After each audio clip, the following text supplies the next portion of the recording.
Hi, this is Mato. Welcome to my online chess lecture. In this video I will show you a game between Siegbert Tarrasch and Mikhail Chigorin. This is a game from the historic Chigorin-Tarrasch match played in 1893. Tarrasch had white pieces and he started with e4. Chigorin played e5, knight to f3, knight to c6, bishop to b5, the Spanish game, a6 asking a question, bishop to a4, knight to f6, attacking the pawn on e4, knight to c3. This is just one of many ways for white to continue. Bishop to b4. Is this a double Spanish? White to move. Knight to d5 was played. Bishop to a5. And Tarrasch castled king's side. Black to move. b5 was played. d6. In another game against Tarrasch, Chigorin played d6 and it worked better than b5. Back to our game, b5, bishop to b3, d6, d3, bishop to g4, intending knight to d4, c3, black to move. And Chigorin was already a bit worried. He played knight to e7. Let's take it back. He considered castling and didn't like bishop to g5. Let's take it back. And he didn't like h6 because of knight takes on f6 check, and after queen takes knight, bishop to d5. Back to our game. So Chigorin played knight to e7, challenging the knight on d5. It is white to move, and we have reached this special, amazing moment of the game. What would you do in this position if you had white pieces? Please pause and find the best move for white. Did you pause? What did you find? Are you ready to see the move? Tarrasch, touch his knight! And then capture the pawn on e5. Kaboom! Wow, this was a jaw-dropping move. Black to move. D takes on e5 was played. Let's take it back. What's wrong with taking the queen? If bishop takes on d1, then knight takes on f6 check, and after g takes on f6, bishop takes on f7 check, king to f8, bishop to h6 checkmate. And let's go back.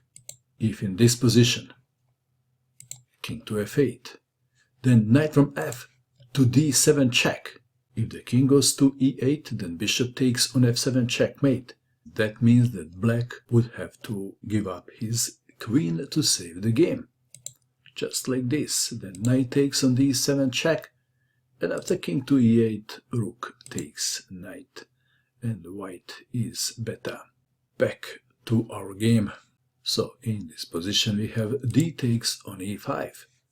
But then knight takes on f6 check, removing the defender of the bishop on g4.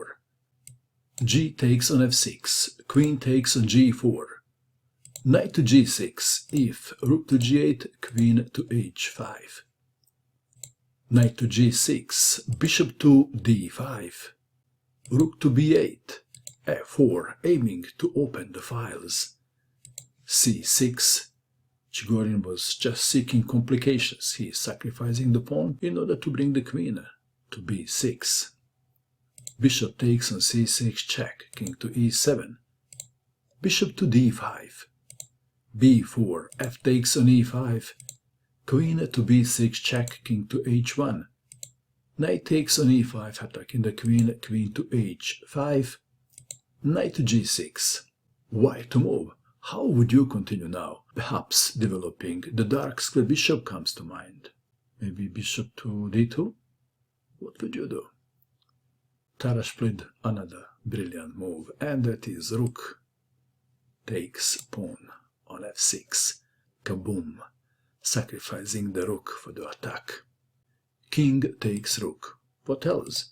If queen takes on f6, then goodbye queen. Back to our game.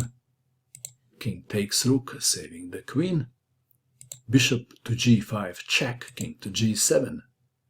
Queen to h6 check, king to g8, rook to f1, rook to f8, white to move and to play the obvious, and the obvious is bishop to f6. Black has only one good move if he wants to prolong the game, and that is queen takes on f6, but after rook takes on f6 was played, Chigorin resigned. For the entertainment purpose, I will show you just one line. If, let's say, pawn takes pawn on c3, then rook takes knight check, pawn takes rook, queen takes pawn on g6 checkmate. That was an amazing game, wasn't it? What do you think of this game?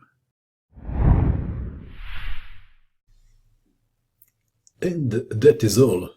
I hope that you enjoyed watching this video.